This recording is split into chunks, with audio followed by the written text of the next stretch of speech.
Good morning, and in case I missed you, morning, good afternoon, good evening, and good night. I'm going to go over week 4 here so that you guys have a good idea of what to expect. So, week 4, Monday and Tuesday, we're going to go over criteria C. So, in criteria C, you will see, see what I did there. Go over criteria C. Basically, they're going to have, I already created a design mod criteria C guide, just like I did for B and A. This way they can have something to go through. It looks like right here. Gives them the option, and obviously you're going to show them and tell them, add days. Obviously, it's not just a 3-day kind of thing.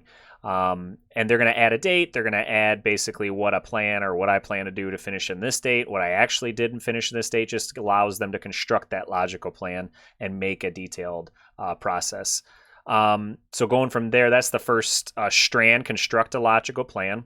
So using a Google Doc, Jamboard, Google Slide, make a detailed plan on how you will use your time and use the Design Mod Criteria C guide to help organize that. The next two I'm putting together because they're kind of intertwined. Follow the plan to create the solution and demonstrate the technical skills. So in order to do that, they will, this is basically after or while they're finishing their final design in Onshape. I walk them through inside of the Criteria C guideline here, how to share a document, as well as what to put here. And I'm actually going to bold this and underline it because I had a lot of problems with people or students specifically, not putting this little statement in here. And it was really frustrating because I had no idea what their file name was if they didn't use their name or anything. So it was really frustrating. So click a submit an assignment, the design modification project model.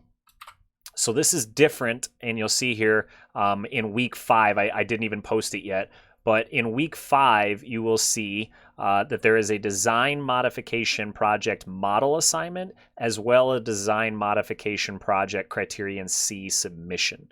So the criteria or the design modification project model assignment, again in week 5, is a place for them to put this statement. I'll show you actually through the little sandbox what that's going to look like just so that I have a reference to what I'm talking about. I think it's Thursday, yeah. So you'll see design modification model. And if I click on that, it'll tell the kids, place the message, I have finished and shared this, the document name is so-and-so. That's just so you know you can go into Onshape and look at the object. And then you'll see in week 5 again that there's a design modification project criteria C submission. And if you click on that, please submit your criteria C guide here. So again, that's this whole document that they're going to submit. So they're going to submit 2 things for criteria C just to help them and help us grade as well as organize those things. I tried to put like a hyperlink inside the criteria C and it was giving me some hiccups. So it's just easier and more foolproof if I have 2 separate submissions for that topic. Justify changes made to the design. Again, just as they work, they're going to make changes. Things are going to happen. Things are going to change because of A, B, and C.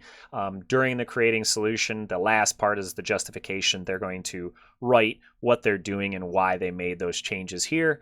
And then at the end of criteria C, it is going to be due Thursday, Friday, December 10th and 11th. And then we do criteria B interviews.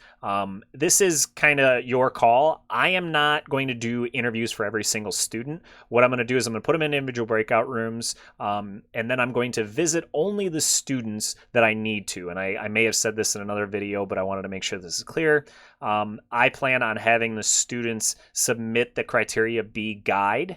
And that to me is more than enough to justify their brainstorming sketches and all that jazz that we're trying to evaluate them on. And if they have any errors or there's anything in there that they're missing, then I'm going to go visit them in the room and ask, hey, where's this at or what's going on? Just as a, kind of easier way of grading. You should be able to grade most of the things that you're looking for through that guide that we've been creating. So this is what's in that guide. Again, complete 3 brainstorming sketches. All of this is in that criteria B guide that we went over back in, I think it's week 4, week 3. But I just wanted to make sure you guys understood where I was coming from that. So again, for week 4, that's the end of that kind of system there, and what I was talking about when I was talking about this stuff. So in criteria 4 for, or I should say, look at this, week 4 for a Wednesday, it's just a checklist just to say continue to work. And then on Friday, I'm giving them basically a little preview or review, I should say, of criteria C again. So if you look at this, it's literally just criteria C. This is what you should be working on. Remember, this is all in the planning or the design criteria C guide here. So just a review of what they should be working on. And as you can see, design my criteria guide to help you out. And then they'll submit that again way down here on the 10th and 11th of the next following week. So I hope this helps. And if you guys have any questions, as always, reach out. Thanks.